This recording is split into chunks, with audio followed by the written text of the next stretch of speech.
Hello, Lean. How are you? Hi, I'm fine. How are you? I'm fine, thank you. I miss you.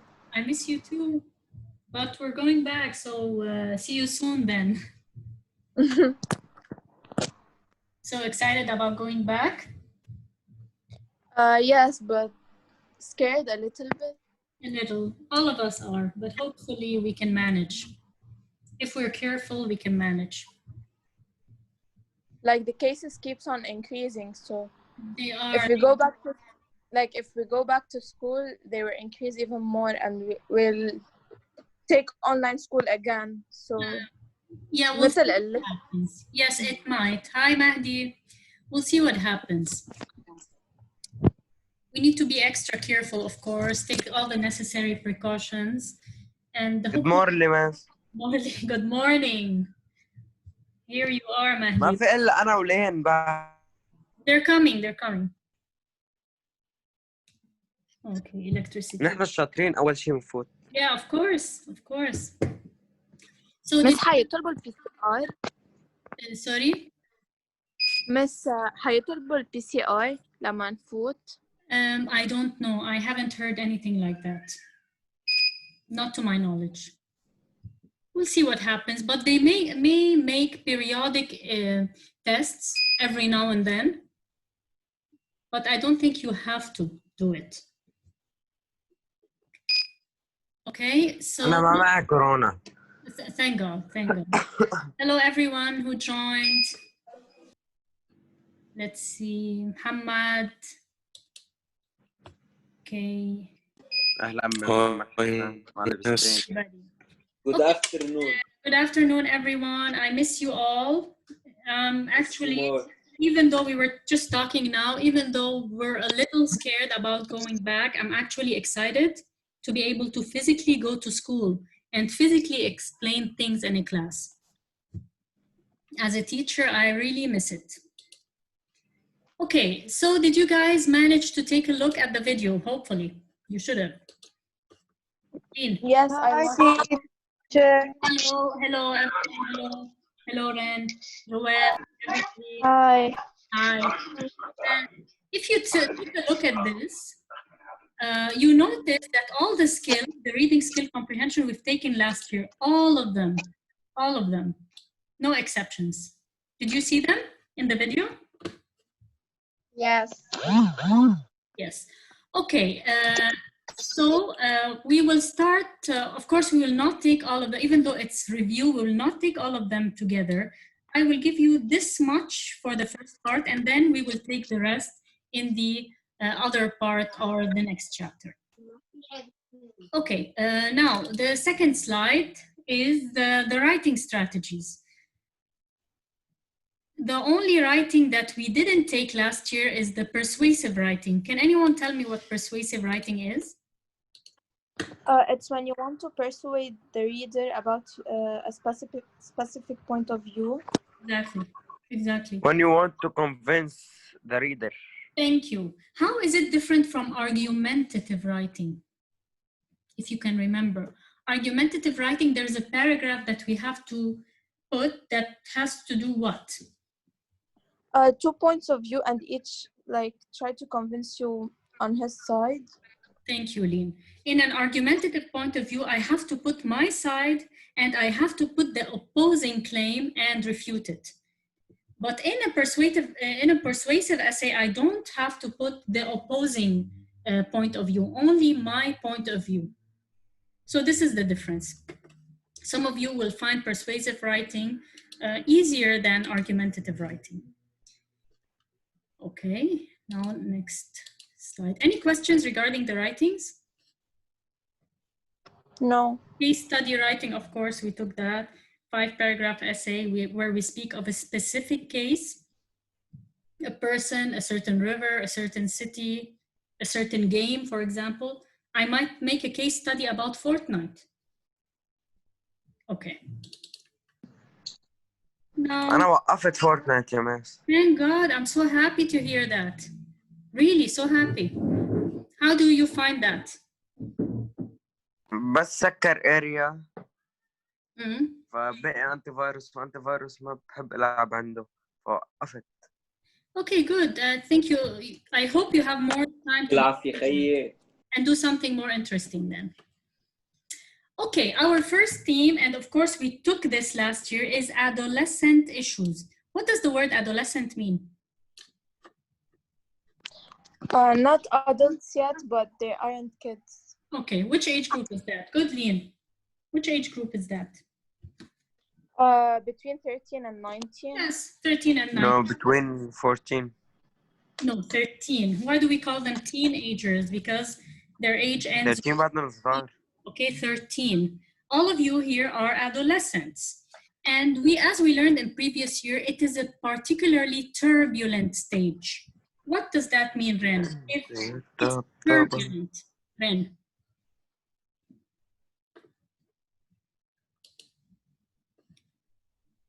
Joel, what does it mean that this stage is turbulent? Okay. Nada, are you guys did you guys just sign in? And... Teacher, it means it's so sensitive. Yes, it has a lot of ups and downs. Turbulence. Yeah, you should be careful how to treat them and in which way in order not to make problems with them. Yes, and the word turbulent itself is just like a storm. A storm is turbulent. This stage is turbulent. Now, it's marked by physical and psychological changes and a lot of anxiety. What does the word anxiety mean, Mahdi? In one word, one English word.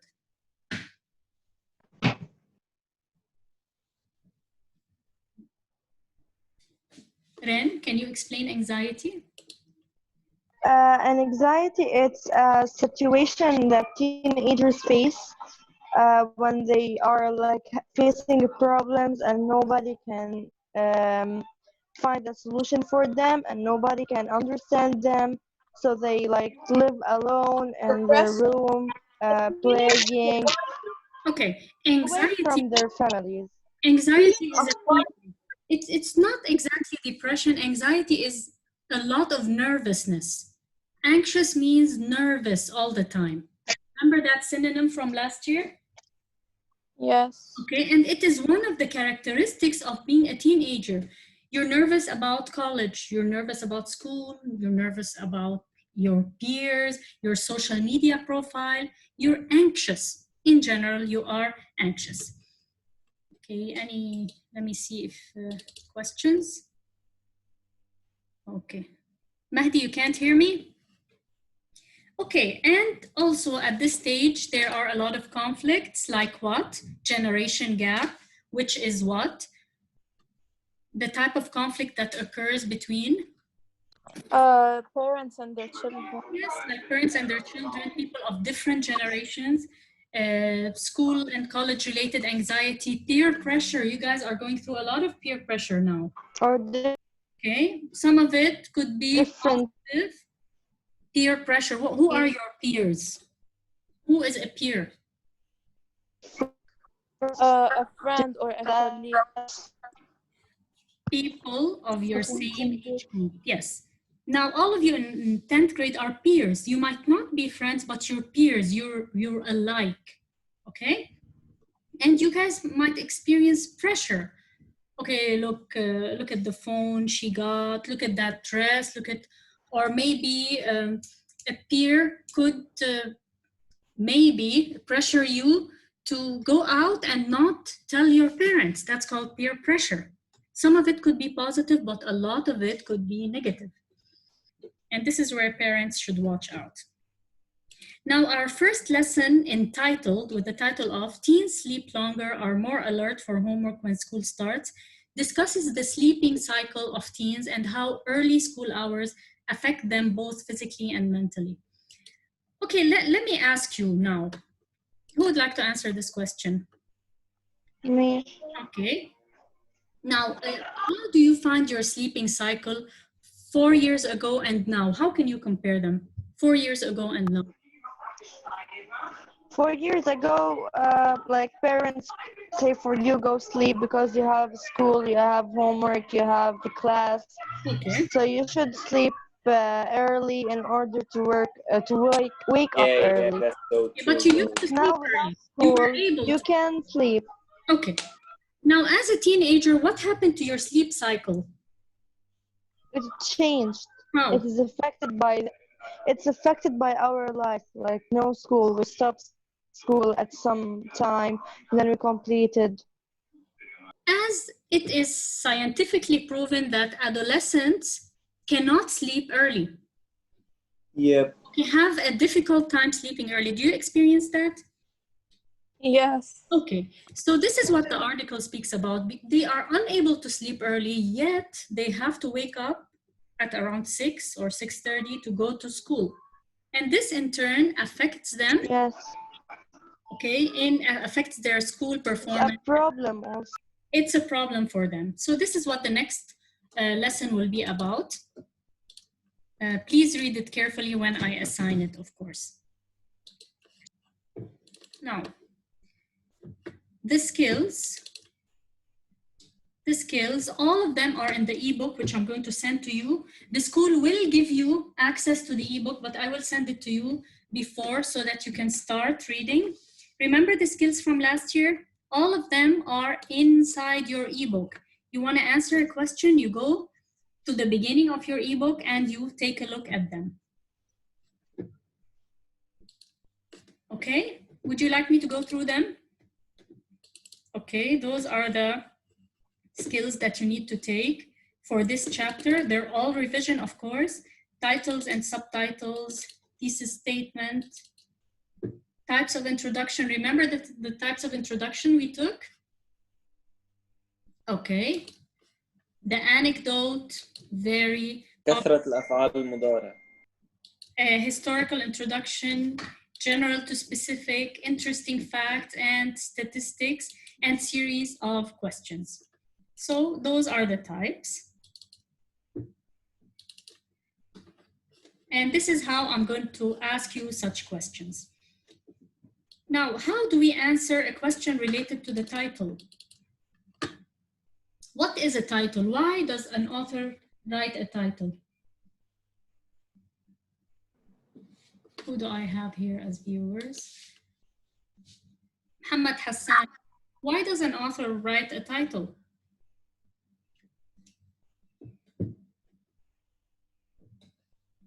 Lean? To give us an idea about what the text is talking about. Exactly. So a title is basically a condensed summary of the whole text. Remember that from last year? Remember how we answered such questions? How does the title reflect the main idea of the text? The title, you write it, is a condensed summary of the main idea of the text, which is further developed and explained in the body paragraph. Those are sample questions and answers that I might ask you, okay? This is how I will ask you those skills in tests and quizzes.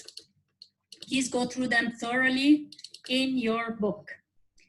Questions related to thesis. The thesis could be explicit and it could be implicit. What does it mean if a thesis is explicit?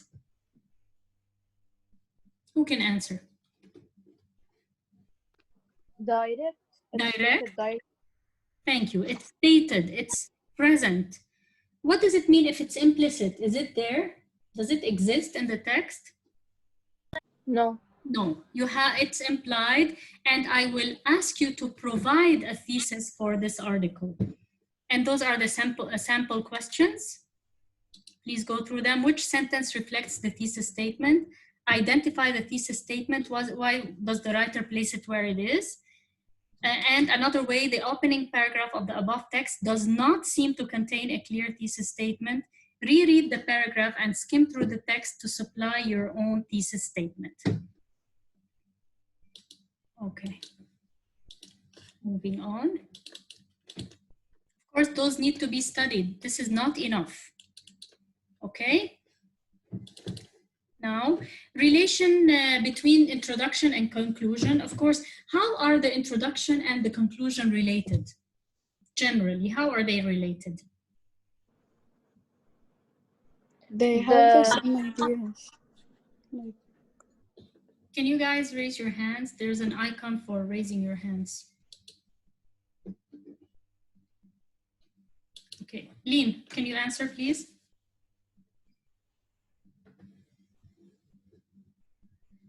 The conclusion states like it's exactly like the introduction, but in different words and Yes. meaning. Yes, it restates the main idea of the text, or restates what the introduction says, okay, summarizes, and usually leaves the reader with a final thought or a call for action or an opinion. This is what a conclusion does. And it's related to the introduction, as you said, in that it restates the main idea stated in the introduction. That's how they are related. Clear on that? Okay, patterns of organization. In a given paragraph, for example, this one about Jacob, Jacob worked very hard during that time period in order to finish his degree and become a computer engineer. Because, this is a clue word, of his perseverance, willpower, he graduated from college with high distinction. What type of organization is this? From those? Cause effect. Cause effect, exactly. And my clue was because. Because he studied, he was able to graduate with distinction. Okay, let's move on.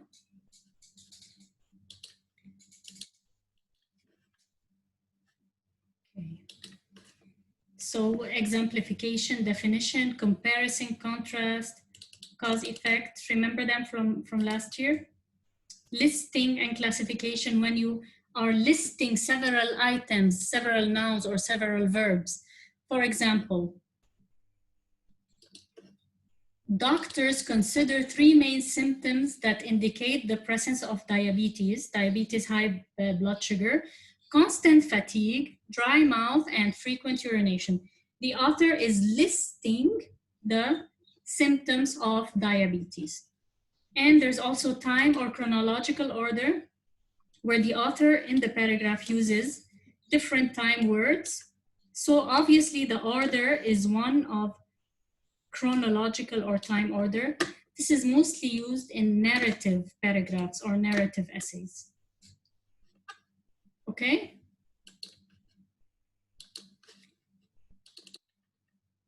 So, okay. How will I ask you this question? What pattern of organization does the writer use in the above paragraph?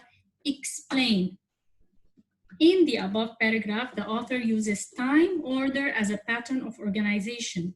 He uses words such as first, then, later that day, etc., in order to talk about what the sciences did during that time. Okay, now credibility. Do you guys remember the word credibility? Kala, hello. What does the word credibility mean? An author needs to achieve credibility. yes. What does it mean? Hello. Hi, Fatima.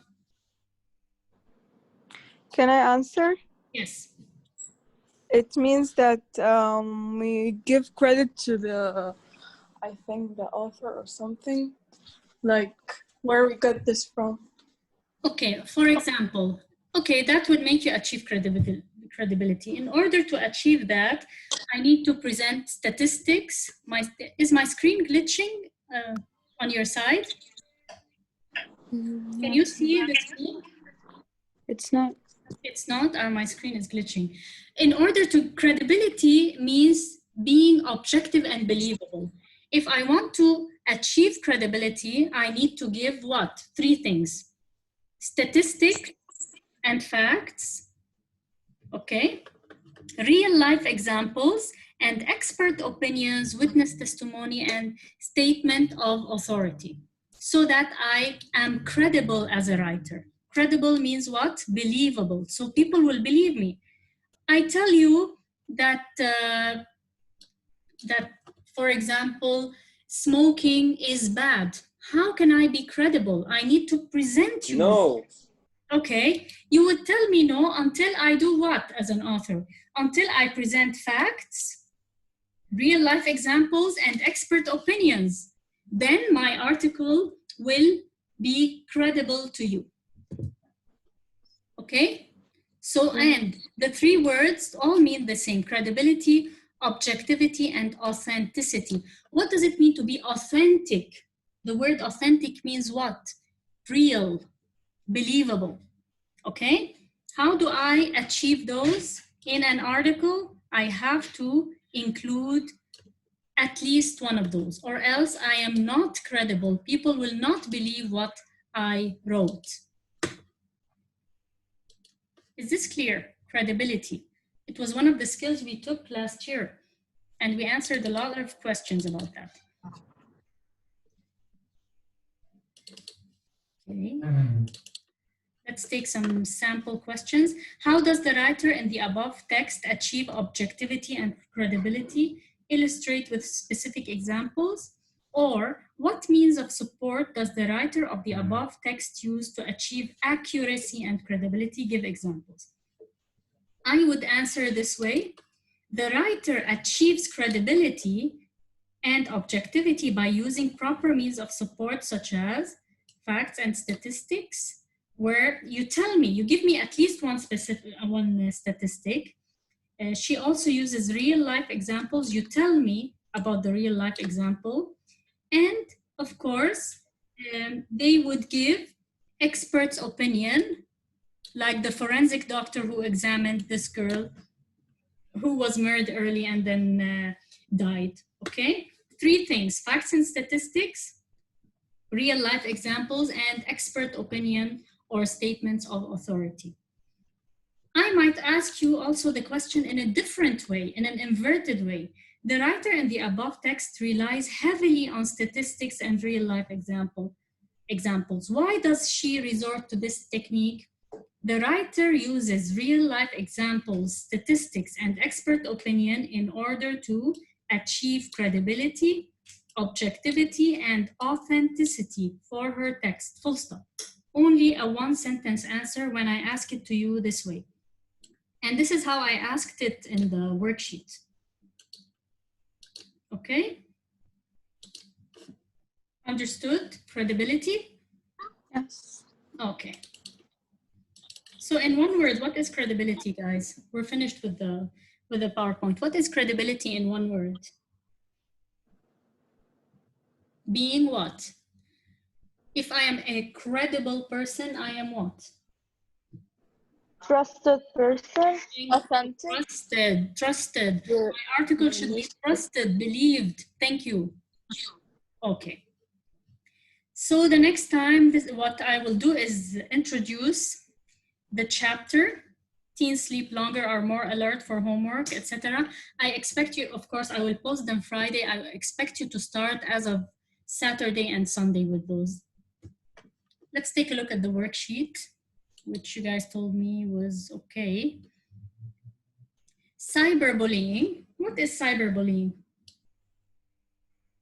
Make this all. Bullying through internet. Yes, bullying through internet. I think most of you, if not all, have experienced some sort of cyberbullying one time or another. Okay? And this article is about this girl who was bullied through her social media accounts. And we answered, and I gave you some. Miss, can we say about credibility, the quality of being trusted? Of course, you can say the quality of being trusted. Yes, good. Being trusted, being believable. If you are a credible person, it means I believe you. I trust you. Yes. In order to write a good article, I need to be credible, meaning I need to give means of support, statistics.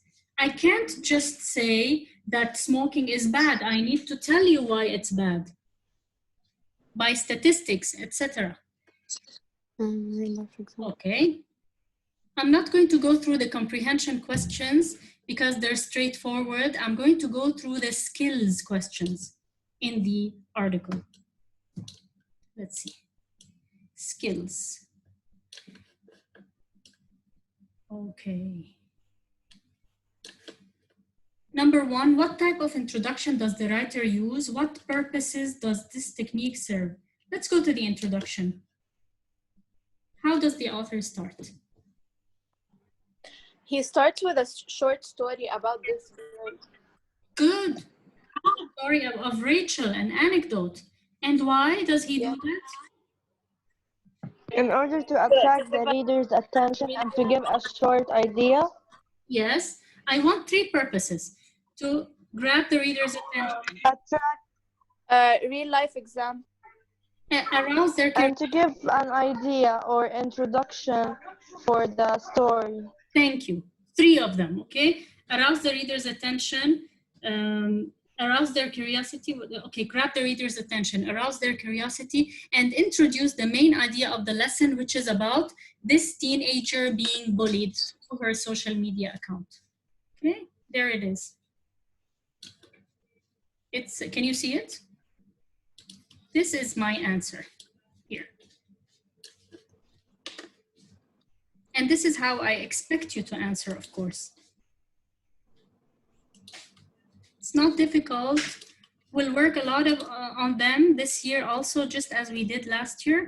Now, interesting, why does the author rely heavily on real life examples? He gave the real life example of Rachel. Why?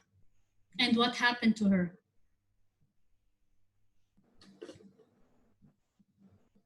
Let's see. Mahdi.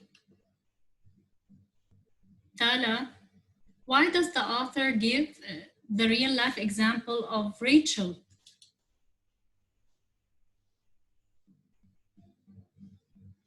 Lean?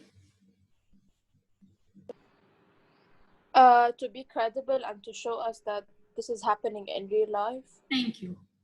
This is one of the methods of giving evidence. The author relies heavily on real life examples. Let me tell you where I'm reading. The author relies heavily on real life examples in order to gain credibility. Please write all those three. Credibility, objectivity, and authenticity, being authentic. That's it, a one-sentence answer for such a question. Every time you answer it this way and this way only. Okay? Moving on, is the thesis statement in the above article stated directly or implied? The thesis statement in the article is explicit, stated directly. It is the last sentence of the introduction. It holds the main idea of the text, which is about adolescents nowadays are suffering from bullying over the internet. These ideas are fully elaborated in the body paragraphs through the story of Rachel Lemons. Let's take a look at the introduction. Do you agree? Mr. Rafif, Yeah? the PowerPoint isn't working. I'm not seeing anything.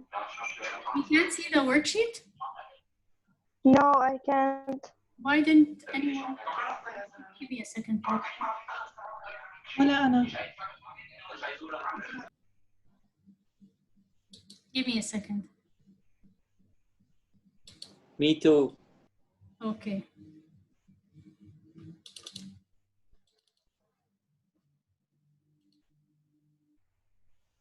Can you see it now? Can you see the worksheet, guys? Yeah. Yeah. I can Yeah, see yeah. it now. Thank God. Okay, do you agree that the thesis statement is explicit? It's stated directly? Yes, it is the last sentence of the introduction. Because it contains the main idea of the whole text. In order to know whether it's explicit or implicit, I need to read the whole text. This is not an easy question. In order to answer it, you must read the whole text very carefully. Okay, and as I said, the author relies on real-life example to gain credibility, objectivity, and authenticity. What is the significance of the title with relation to the text? The title is a condensed summary Yes, of the text. of the text, which is talking about the problem of the teenagers, about sleeping. No, not And this idea is fully elaborated in the text. Then it's talking about cyberbullying. cyberbullying, okay? Jad. Need to answer the worksheets I post, okay? Please, the next time I will start posting on Friday, you have to answer the worksheet. It's not gonna be this long, but I expect you to answer it, Okay. okay? Now, what does each, Sorry, I was just talking about cyberbullying. yes, it's okay. What, part C, what does each of the pronouns underlined in the selection refer to? You in paragraph 3. Remember how I want you to answer those questions in a full sentence. You in paragraph 3 refers to reader or adolescents. She in paragraph 6 refers to Rachel's ex-boyfriend's girlfriend. Pretty complicated. Now, okay, just give me a second to scroll down. She, okay. D, use contextual clues to figure out the meanings of the words below, then fill in the blanks. How did you guys find this? Easy, medium, difficult? I get the sense that most of you didn't do this. This is No, very I did it. okay. Lean, you did it, obviously. Miss, I usually figure them out from context clues. Yeah. Okay, okay. Some of them you might already know, but it's good to go back and see the context clue. A teenager should be prepared to face any deterrent that would stop him. Something that deter you is something that holds you back. Peers, the second one, peer, obviously a peer is someone from your age group.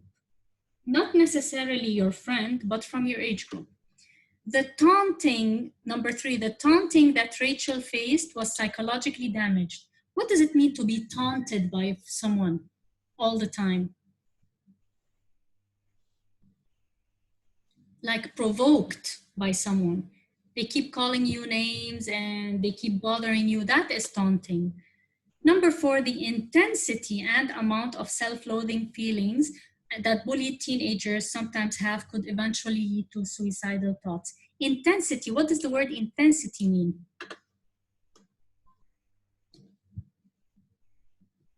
Intensity. The amount? The strength. For example, the intensity of the earthquake was 8.5 on the Richter scale. The power, the strength. Okay. Okay. So this is it. Hopefully, now your next homework will be much shorter than this one, but I expect everybody to answer it. And before you answer it, I will send you the ebook now. You need to listen to the video, watch the video, and read the text. And hopefully we will meet soon at school. Any questions for me before we leave? No, thank you. Okay. No, thank you. Please do your work. This is very important. And take care. Okay. Goodbye. Yes, of Bye. course. Goodbye. Bye.